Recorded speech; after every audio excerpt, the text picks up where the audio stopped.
আপনি কি কখনো এরকম ধরনের কথা ইংরেজিতে বলতে গিয়ে হঠাৎ থেমে গেছেন?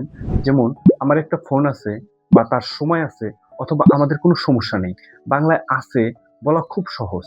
কিন্তু ইংরেজিতে বলতে গেলে অনেকে ঠিক বুঝতে পারেন না কোন স্ট্রাকচার ব্যবহার করবেন।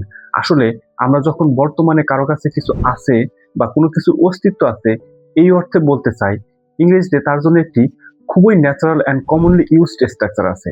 আজকের ক্লাসে আমরা শিখব সেই গুরুত্বপূর্ণ স্ট্রাকচারটা। আর আপনি যদি এই ভিডিওটা শেষ পর্যন্ত দেখেন তাহলে রিয়েল কনভারসেশনে খুব সহজেই এবং কনফিডেন্টলি এই ধরনের কথা ইংরেজিতে বলতে পারবেন। Now let's go to the whiteboard and understand the structure step by.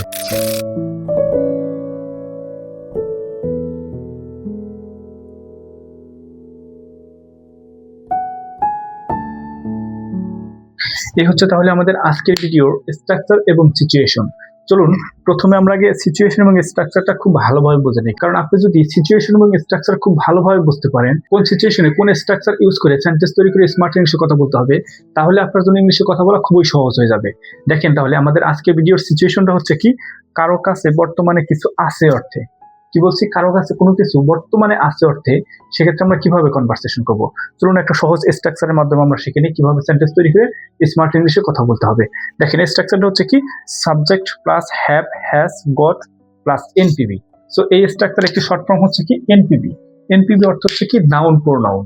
তারপরে দেখেন এই সিচুয়েশনে এই স্ট্রাকচারের মাধ্যমে আমরা কিভাবে সেন্টেন্স তৈরি করব এবং সাবজেক্ট অবজেক্টের সাথে কিভাবে have got, has got use করে কনভারসেশন করব, তার জন্য আমরা সাবজেক্ট অনুযায়ী কিভাবে ইউজ করতে হবে সেটা শিখে নিই। দেখেন সাবজেক্ট যদি হয় আই, ইউ, উই, দে, তাহলে হবে কি হ্যাভ গট।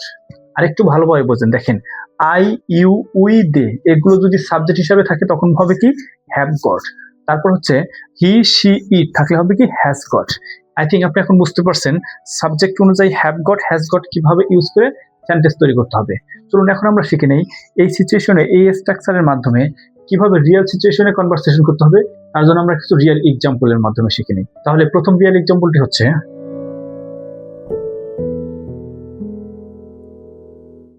তাহলে এই হচ্ছে আমাদের আজকের ভিডিওর প্রথম রিয়েল এক্সাম্পল। একটু মনোযোগ সহকারে বোঝেন। দেখেন এই সিচুয়েশনে এই স্ট্রাকচারের মাধ্যমে কিভাবে সেন্টেন্স গঠন হয়। দেখেন I have got A lot of friends, মানে আমার অনেক বন্ধু আছে। কারো বর্তমানে কিছু আছে অর্থে কিভাবে সেন্টেন্স গঠন হয়। দেখেন আমার অনেক বন্ধু আছে, মানে বর্তমানে এখন আমার অনেক বন্ধু আছে। এই ক্ষেত্রে আমরা এই স্ট্রাকচার ইউজ করে কনভারসেশন করব। চলুন আমরা আরো একটি রিয়েল এক্সাম্পলের মাধ্যমে শিখে নিই। দেখেন তারপর রিয়েল এক্সাম্পলটি হচ্ছে কি, যে they have got a big house, তাদের একটি বড় বাড়ি আছে।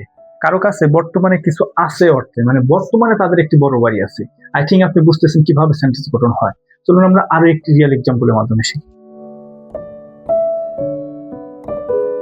দেখেন এই হচ্ছে তাহলে 3 নাম্বার রিয়েল এক্সাম্পল। চলুন বুঝে নেই কিভাবে গঠন হয় এই সিচুয়েশনে এই স্ট্রাকচারের মাধ্যমে।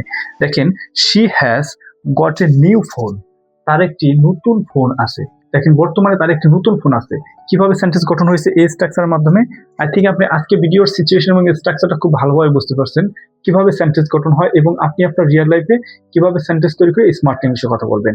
যদি আপনি ভালোভাবে বুঝে থাকেন তাহলে এখন আপনার কাজ হচ্ছে এই সিচুয়েশনে এই স্ট্রাকচারের মাধ্যমে আরো কিছু বাক্য তৈরি করে প্র্যাকটিস করা।